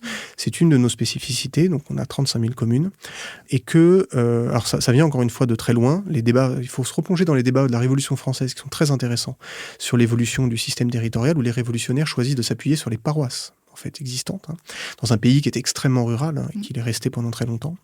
Donc on a cette réalité qu'il ne faut pas nier non plus, un éclatement communal fort, et on a choisi, début des années 80, par les premières lois de décentralisation, de décentraliser le droit des sols et les permis de construire aux maires, qui est assez critiqué aujourd'hui. Je pense qu'effectivement, ça pose beaucoup de problèmes, parce que les bassins, de toute façon, j'en ai parlé dans mon propos, les territoires évoluent toujours plus vite que les systèmes de gouvernance. Et donc, quand on se retrouve avec des bassins de vie, des bassins économiques, qui sont devenus déconnectés de cet éclatement institutionnel, donc, et beaucoup de nos voisins ont fait de la fusion de communes. Et en fait, dans un monde idéal, on aurait dû faire de la fusion de communes, les diviser par 3 ou 4. On n'a pas osé le faire. Je pense que l'un des derniers qui avait la possibilité de le faire, c'était sans doute Chevènement, en 99, en sa loi. La seule explication que je vois, c'est la main du législateur qui tremble, parce qu'on sent que le sujet de la commune en France, c'est un sujet très sensible, identitaire. Je rappelle quand même, c'est important l'histoire, que c'est par la commune que la Troisième République a ancré l'idée républicaine à la fin du 19e, en essayant de résoudre ce hiatus entre une idée républicaine qui est une abstraction en fait en France et la grande diversité des territoires, et dans un pays très rural qui était encore monarchiste dans les années 1870, c'est la commune qui a servi qui a servi vraiment de socle à l'apprentissage républicain, l'école, la mairie, tous ces rites républicains qui ont été inventés par la commune. Donc c'est pas rien la commune en France. Maintenant, on peut très bien distinguer, parce que souvent c'est l'ambiguïté volontairement laissée, la commune comme réalité finalement comme interlocuteur des habitants sur un territoire. Le premier réflexe d'un habitant quand il a un problème, c'est d'avoir son maire. D'ailleurs, c'est l'élu identifié avec le président de la République. Ouais, c'est là où vous avez les taux de participation les plus forts encore, c'est les municipales et la présidentielle. Et simplement, principe de subsidiarité, vous avez un point d'entrée qui va vous répondre sur tout un ensemble de choses, l'état civil, des choses qui relèvent de politique locale. Et après, quand il s'agit de faire des arbitrages plus larges, il faut remonter plus largement à l'échelle des bassins de vie, principe de subsidiarité. Et donc là, probablement, des grands arbitrages en matière d'aménagement, de politique du logement, doivent être supracommunaux. Et comme on n'a pas fait de la fusion de communes, on a fait l'intercommunalité. Depuis 20 ans, on transforme des syndicats intercommunaux classiques spécialisés vers des intercommunalités plus généralistes. Et moi, je comprends l'idée. Je pense que ça se défend. Mais par contre, je suis très réservé sur le fait qu'on ne leur ait pas donné de légitimité du suffrage universel direct. Du coup, vous vous retrouvez avec un hiatus entre des échelons qui ont pris de l'importance, notamment du fait des réformes territoriales du quinquennat Hollande, sur le plan technique, sur le plan économique. Ce sont des structures qui sont devenues importantes, les intercommunalités. On est resté dans cet entre-deux, entre à la fois en partie vider en partie les communes de leur substance, transférer du personnel, de l'ingénierie, et en même temps dans des structures qui en fait n'ont pas cette légitimité directe du suffrage, que les gens identifient moins, et du coup vous vous retrouvez avec des débats territoriaux où tous les sujets qui vont être des sujets intercommunaux ne sont pas débattus dans les élections. Les élections restent communales, les programmes restent communaux, alors que la réalité de la prise de décision, elle s'est grandement intercommunalisée. Donc on est dans ce hiatus qui me semble terrible. Je vous donne un exemple pour ne pas être trop long. Vous avez le cas typique, c'est des populations qui ont par exemple un problème locaux sur la voirie.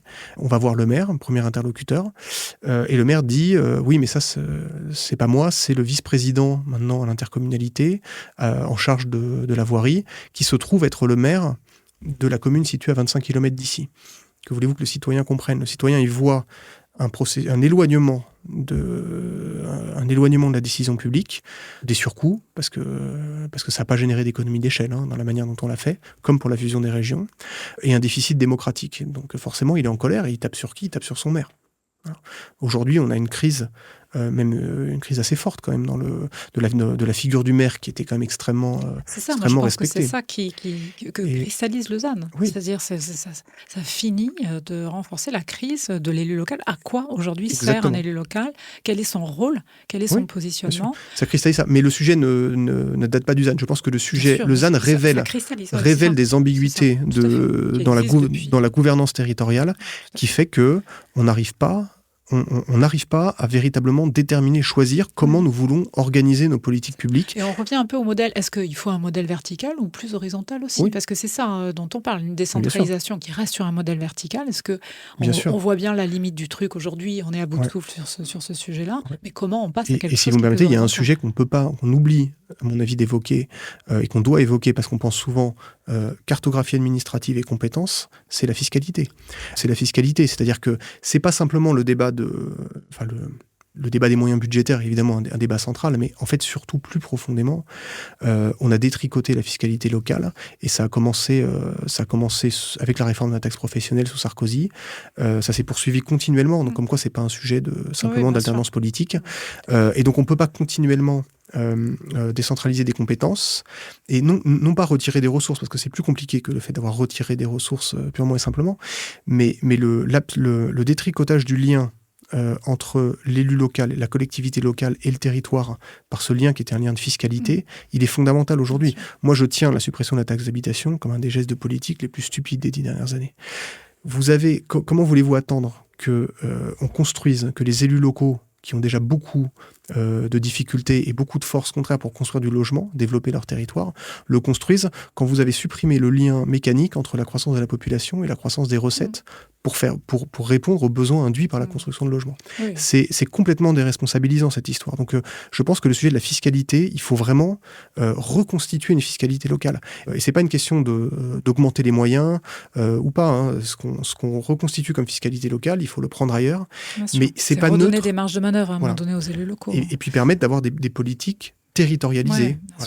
Oui. C'est ce sur quoi d'ailleurs se focalise un peu la proposition de loi qui est un peu la contre-offensive de la Trace, enfin en tout cas de la proposition de loi Trace. Donc la proposition de loi qui vient d'être déposée par la députée Lefeur et Constance de Pellichy, qui se focalise sur les questions de fiscalité, parce que c'est ça l'enjeu.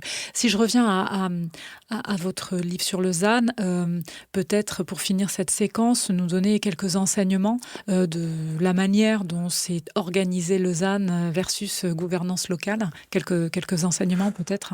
Oui, alors on revient en plus sur ces débats dans le cadre du livre, parce qu'encore une fois, on ne peut pas poser la question du ZAN sans poser la question de la gouvernance territoriale et de tous les sujets qu'on vient d'évoquer. Comme le foncier, et d'ailleurs les questions environnementales sont des questions systémiques, en fait du coup elles viennent percuter et questionner vraiment l'ensemble d'un mode d'organisation. Et donc on s'est aperçu, nous d'ailleurs, que en fait le ZAN n'était pas du tout incompatible avec le fait d'élaborer une stratégie d'aménagement, de construction de logements abordables, de développement. Donc on n'était pas du tout dans le débat. Oui, on n'était pas du tout dans le débat entre croissance et mise sous cloche. Comme toujours, le binarisme tue nos débats dans ce pays. Voilà. Donc on s'est aperçu que, par exemple, s'agissant de ce territoire dans le sud des Landes, qu'en fait son emploi avait beaucoup évolué par rapport à un emploi classique, qui était un emploi plutôt industriel, logistique. Après, il y a la question de toute l'économie touristique aussi, mais son emploi avait eu tendance à se tertiariser, ce qui voulait dire que les besoins immobiliers des entreprises telles qu'elles étaient perçues classiquement par les élus étaient beaucoup moins importants. Donc en fait, il y avait un travail plutôt... Nous ce qu'on essayait de dire, c'est notamment de sortir du schéma de développement économique égale zone d'activité économique. Oui. Et donc il fallait travailler l'existant et avoir une densité beaucoup plus intelligente pour avoir une gestion économe du foncier. Et par ailleurs... redéplacer le curseur en matière de politique du logement vers le logement abordable. Vers le logement abordable, parce que c'est là qu'étaient véritablement les besoins. Et donc, voilà. Donc en fait, ça nous consistait, pour vous la faire simple, un territoire qui était fracturé entre de l'emploi plutôt de basse qualification et un marché du logement avec des prix immobiliers très chers, du fait de notamment cette pression du tourisme, de la spéculation immobilière. Il devait essayer de rééquilibrer son marché de l'emploi et son marché du travail, et que le ZAN et la raréfaction du foncier, de la gestion optimisée du foncier était une manière finalement d'amener vraiment les politiques publiques vers beaucoup plus de volontarisme sur la production du logement abordable et finalement la baisse de l'artificialisation économique au profit d'une bonne densification des zones d'activité, pour vous donner un exemple. Ouais. Et donc, avec des modes opératoires en termes de gouvernance, vous l'avez évoqué, c'est renforcer l'intercommunalité, aller sur du dialogue de gestion, travailler le mode projet, les notions de péréquation à remettre au centre du jeu, etc. Oui, et des outils, par exemple, tout ça remettant au centre du jeu la question de la politique foncière, qui n'était pas un sujet technique isolé dans un coin, mais le sujet le plus politique et le plus transversal. Ouais. Et donc, dans ces politiques foncières, il y a des outils inventés, mais même des outils existants qui pouvaient être beaucoup plus utilisés. Je pense aux orientations d'aménagement et de programmation, les zones d'aménagement différées, les baux à construction, les baux amphithéotiques, probablement une nécessité de généraliser le BRS à d'autres actifs résidentiels, mais aussi économiques.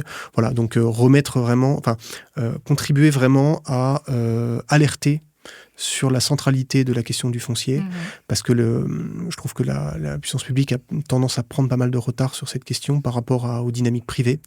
Et le foncier étant une denrée par définition limitée, il faut arriver à la gérer comme un bien commun, et quand on arrive après la bataille, on est dans une position de faiblesse, et demain, il va falloir outiller beaucoup de collectivités pour aller négocier avec des propriétaires privés, notamment le fait de pouvoir faire muter un foncier, d'acquérir un foncier. Voilà, il ne faudrait pas que le rapport de force soit trop déséquilibré. Et pour ça, j'ai parlé de la gouvernance. Évidemment, il y a des sujets plus larges, donc l'évolution de la gouvernance, l'évolution de la fiscalité. Et pour éviter l'injonction contradictoire, il va falloir qu'on remette à plat la fiscalité sur le foncier et qu'on évite l'injonction contradictoire, parce qu'aujourd'hui, la fiscalité est complètement désincitative par rapport à l'impératif de sobriété foncière, puisque l'imposition des plus-values est dégressive avec la durée de détention du foncier. Il faut évidemment inverser ce processus.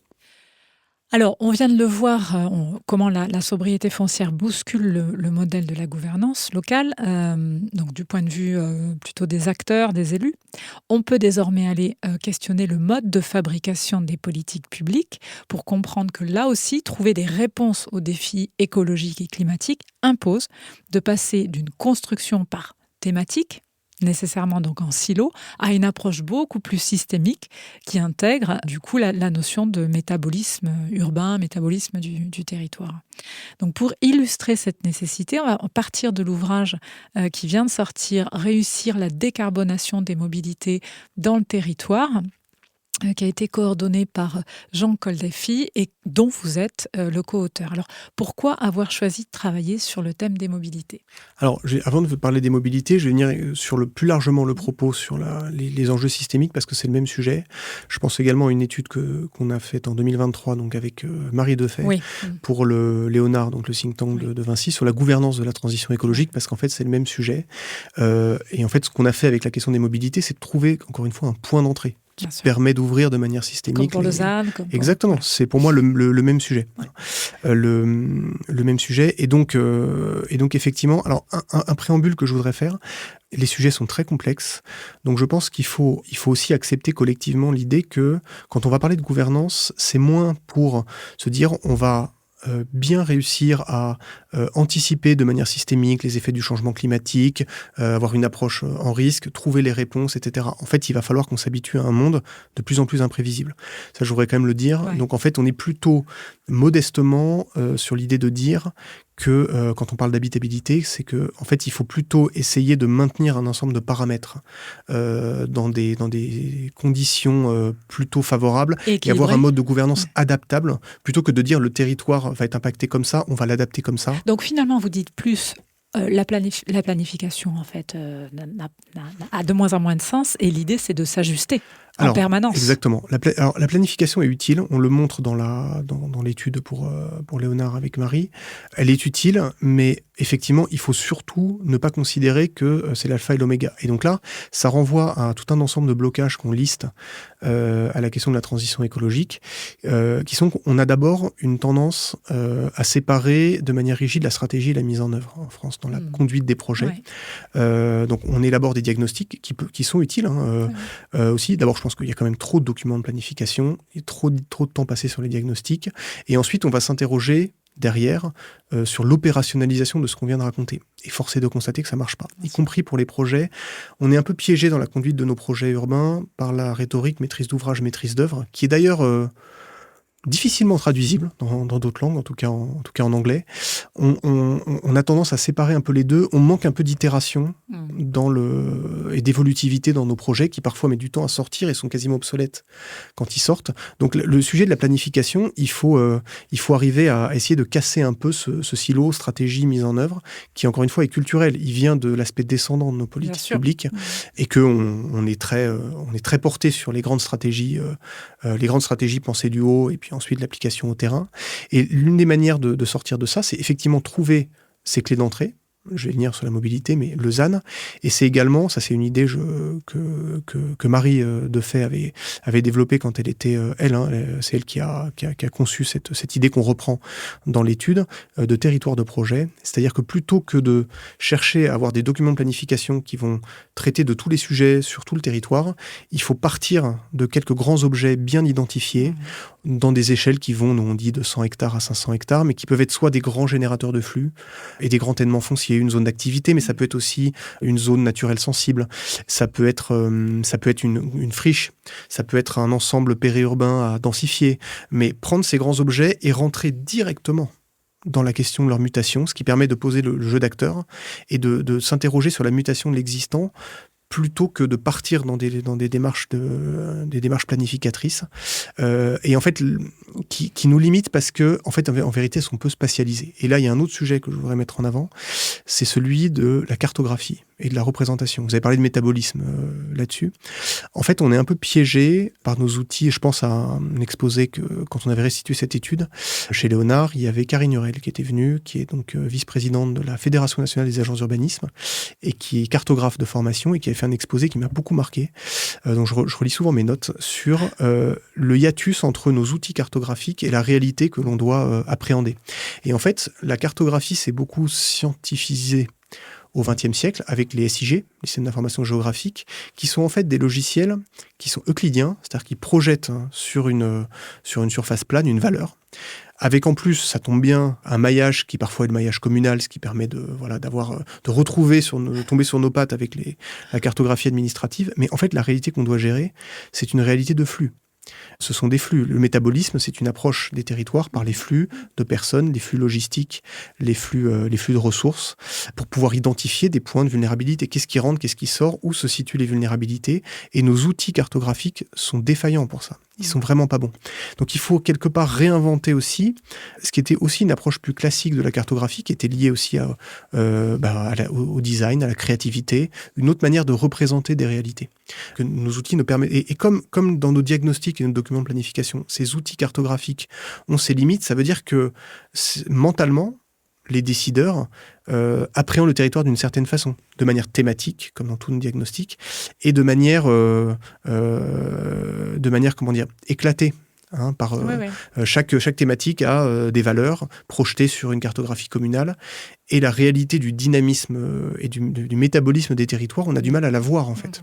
Donc ce sujet, il se pose de casser les limites de la planification et le hiatus stratégie mise en œuvre. Il se pose dès la manière dont nous concevons nos diagnostics et les outils que nous utilisons. Mais c'est un mode de pensée totalement différent qu'il faut mettre en place. Bien sûr. D'où la difficulté. Mais on est face à des phénomènes qui sont radicalement nouveaux, d'une complexité infinie et qu'encore une fois, on n'arrivera pas à représenter.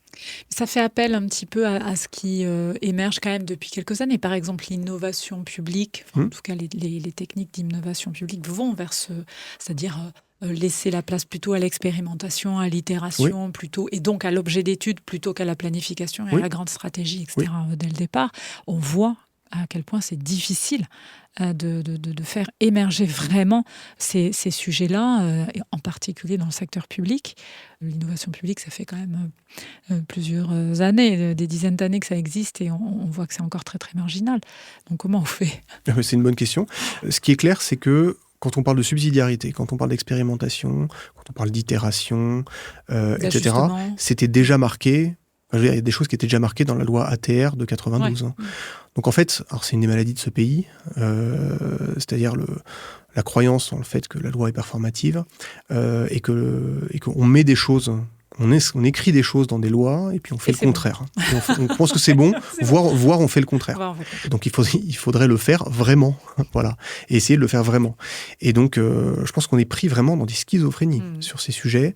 Je veux pas pointer parce que je veux pas donner l'impression que c'est un sujet d'alternance politique ou de politique partisane, mais la loi, je pense à une loi qui est la loi 3DS avec tous les dés de alors simplification, différenciation, etc.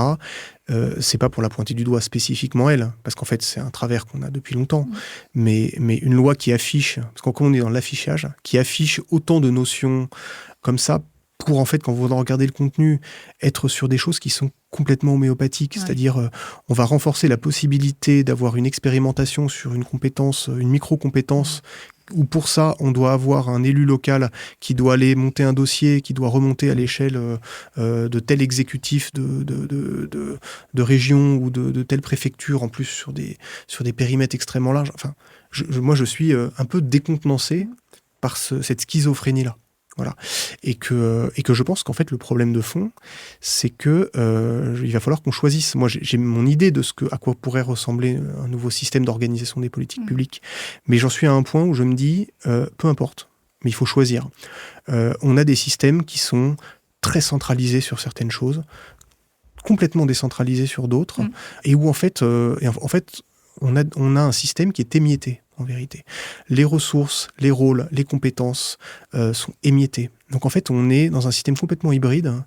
C'est ça qui m'inquiète le plus, où du coup les uns vous disent, quand vous écoutez des élus locaux, vous disent mais c'est le jacobinisme de l'État qui est complètement aveugle aux différences territoriales, qui décide tout d'en haut. Et puis de l'autre côté, vous allez voir des représentants de l'État qui vous disent mais parce qu'ils sont persuadés, parce que l'État en France est persuadé qu'il a le monopole de l'intérêt général, hein, c'est dans son concept, mais qui sont persuadés que les élus locaux ne sont au service que des baronnies, de leurs intérêts propres, etc.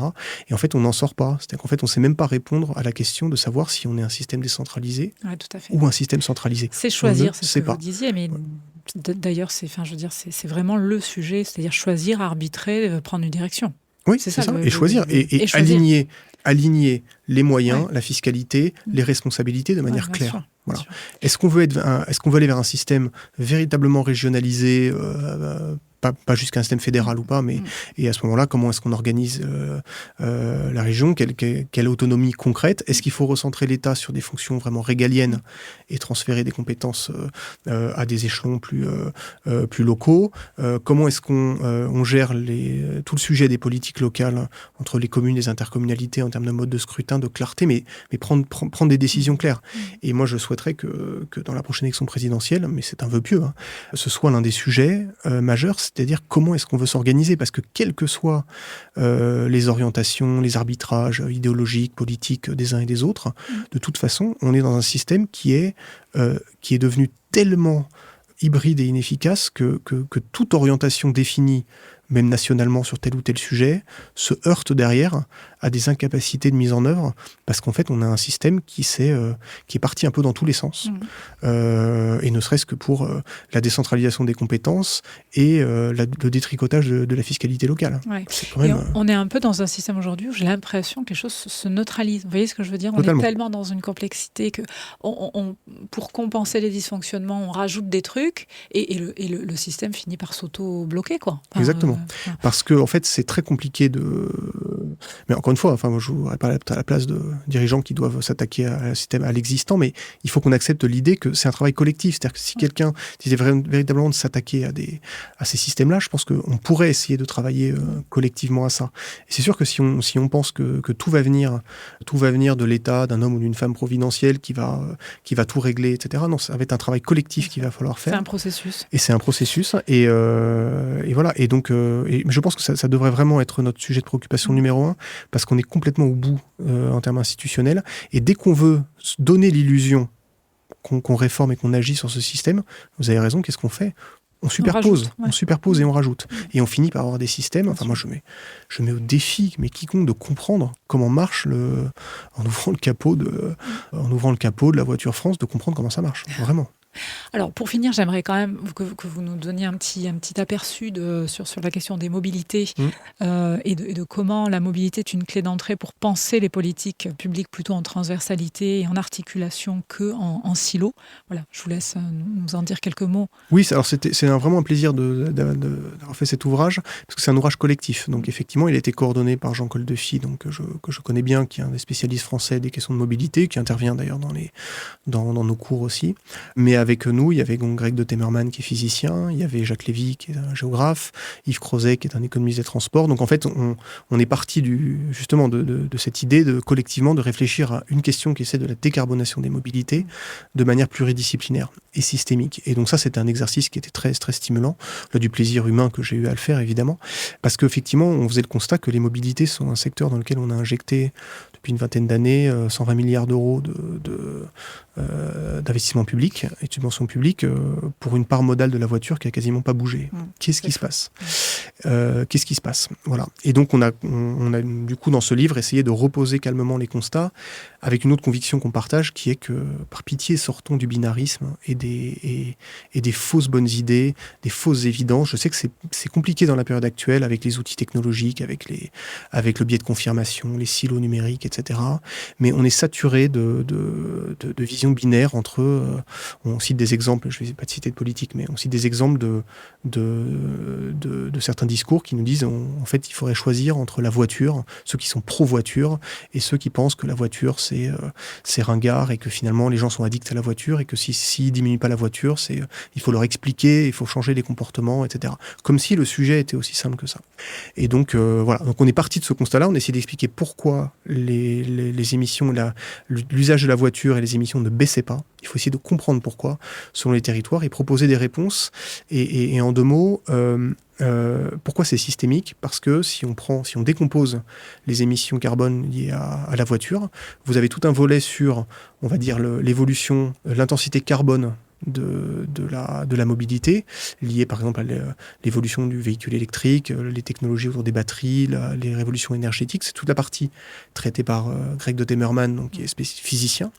Il y a une partie sur la question de l'aménagement, parce qu'évidemment les mobilités sont à la fois la colonne vertébrale, mais aussi la résultante du fonctionnement des territoires. Où est-ce l'émiettement des politiques d'aménagement, la question de la périurbanisation, etc., l'usage des politiques des sols. C'est plutôt un volet que j'ai traité avec Jacques Lévy, donc la gouvernance territoriale, les modèles économiques de l'aménagement. Et puis après, vous avez des sujets sur quel type de moyens de transport développés selon les territoires, les modèles économiques liés aux différentes manières d'opérer certains transports, qu'est-ce qui est rentable, qu'est-ce qui l'est pas selon les territoires, qui était plutôt un sujet qui était traité par Yves Crozet et Jean Coldefy. Donc on a besoin d'une vision systémique si on veut traiter vraiment le sujet. C'est vrai de l'environnement, c'est vrai aussi d'un autre sujet, j'ai eu l'occasion, le plaisir d'en parler avec Jean-Louis Borloo, sur le sujet des banlieues. Qui est un sujet qui n'est pas qu'urbanistique, qui est économique, qui est social, qui est un sujet de mobilité, etc. Et quand on a une action publique émiettée, quand on est face à ces sujets colossaux, on ne peut pas faire. Donc c'est pour ça que je pense qu'il faut essayer de résoudre. C'est un peu ambitieux, mais s'attaquer vraiment collectivement à la question de notre mode d'organisation. Comment voulons-nous nous organiser ? Et un nouveau rapport au territoire, non plus, mais vraiment sur cette dimension écosystémique. Un territoire, c'est un territoire vécu, avec des réalités qu'il faut prendre comme objet d'étude et relier ces réalités entre elles. Partir de l'existant, partir de la diversité du fonctionnement des villes et des territoires, qui sont des systèmes d'interaction, d'interrelation, qui sont des systèmes complexes. Mais je pense effectivement, là c'est plus au-delà du côté, il faut choisir, c'est la première des choses. Moi, si je vous donne plutôt des convictions là, plus personnelles, effectivement, essayer d'aller dans la période actuelle, qui je pense en plus avec l'intelligence artificielle, avec d'autres défis qui sont devant nous, le besoin de subsidiarité ne va pas diminuer. Je ne pense pas. Donc, il faut essayer d'inventer effectivement des systèmes qui sont capables d'être le plus souple, le plus flexible, de rapprocher la prise de décision du terrain, mais ensuite de faire remonter des sujets, des compétences, des moyens qui doivent être gérés par défaut à des échelons plus larges. Et il y a des gros sujets. Alors, je sais que sujet compliqué en ce moment, mais effectivement, tout ce qui va tourner autour des enjeux de souveraineté, des enjeux géopolitiques, des enjeux militaires, ça remonte. Voilà. Pas en train de vous dire que les États n'ont plus de rôle à jouer, ce serait quand même absurde, mais sur tout un ensemble de sujets, il faut lâcher et donner organiser des systèmes qui sont beaucoup plus souples pour répondre à tout un ensemble de questions qui relèvent vraiment de la vie économique et de la vie sociale des territoires. Donc l'enjeu, c'est plus une question de est-ce qu'il faut passer à une nouvelle étape de la décentralisation, mais bien comment on met les acteurs, les systèmes, les territoires en réseau. Oui, je pense que même le débat entre centralisation et décentralisation, moi je le trouve un peu... En tout cas, je trouve qu'il n'est pas adapté à la réalité, parce que en fait, la Cour est centralisée en France, la Cour est restée centralisée, mais le pouvoir ne l'est plus. Le pouvoir, il est émietté. Ça ne veut pas dire qu'on est dans un système véritablement décentralisé, parce que c'est pas vrai. En fait, on est dans un système émietté. Donc je pense qu'il faut reposer ça sur la table, et il faut essayer de choisir collectivement vers quel système on veut aller, et ensuite on aligne les échelons, avec le minimum d'échelons, mais en même temps suffisamment d'échelons, parce qu'il y a besoin de plusieurs échelons, les échelons de la démocratie représentative, les moyens financiers, etc. Mais qu'on fasse ça collectivement de manière un minimum transparente. C'est pour ça que je parle vraiment de la notion de mise en réseau. Oui. Je pense que c'est une des clés, c'est d'arriver à mettre en réseau ces territoires. Oui, tout à fait. Et ça, on revient à la question des coûts de transaction qui me semble fondamentale. C'est qu'en fait, il faut essayer d'avoir des systèmes où les coûts de transaction dans toutes nos politiques publiques sont les plus bas possibles. Voilà. Et c'est un sujet démocratique, c'est pas qu'un sujet d'efficience organisationnelle. C'était absolument passionnant. Je vous remercie énormément. J'aurais encore plein de questions, mais on a fait 1h30, donc on va être raisonnable. Je vous inviterai dans une prochaine... Avec plaisir. Ce serait vraiment très intéressant de continuer ces échanges. Encore merci d'avoir pris le temps. C'était un plaisir. Et au plaisir de vous revoir sur l'antenne Citizen Vox. Merci. À bientôt. Au revoir. Merci beaucoup. Merci d'avoir écouté ce nouvel épisode de Citizen Vox. J'espère qu'il aura été utile à vos réflexions. Vous trouverez l'ensemble des épisodes sur le site internet citizen.fr, cityzan.fr, et sur la plateforme Ocha. À très bientôt.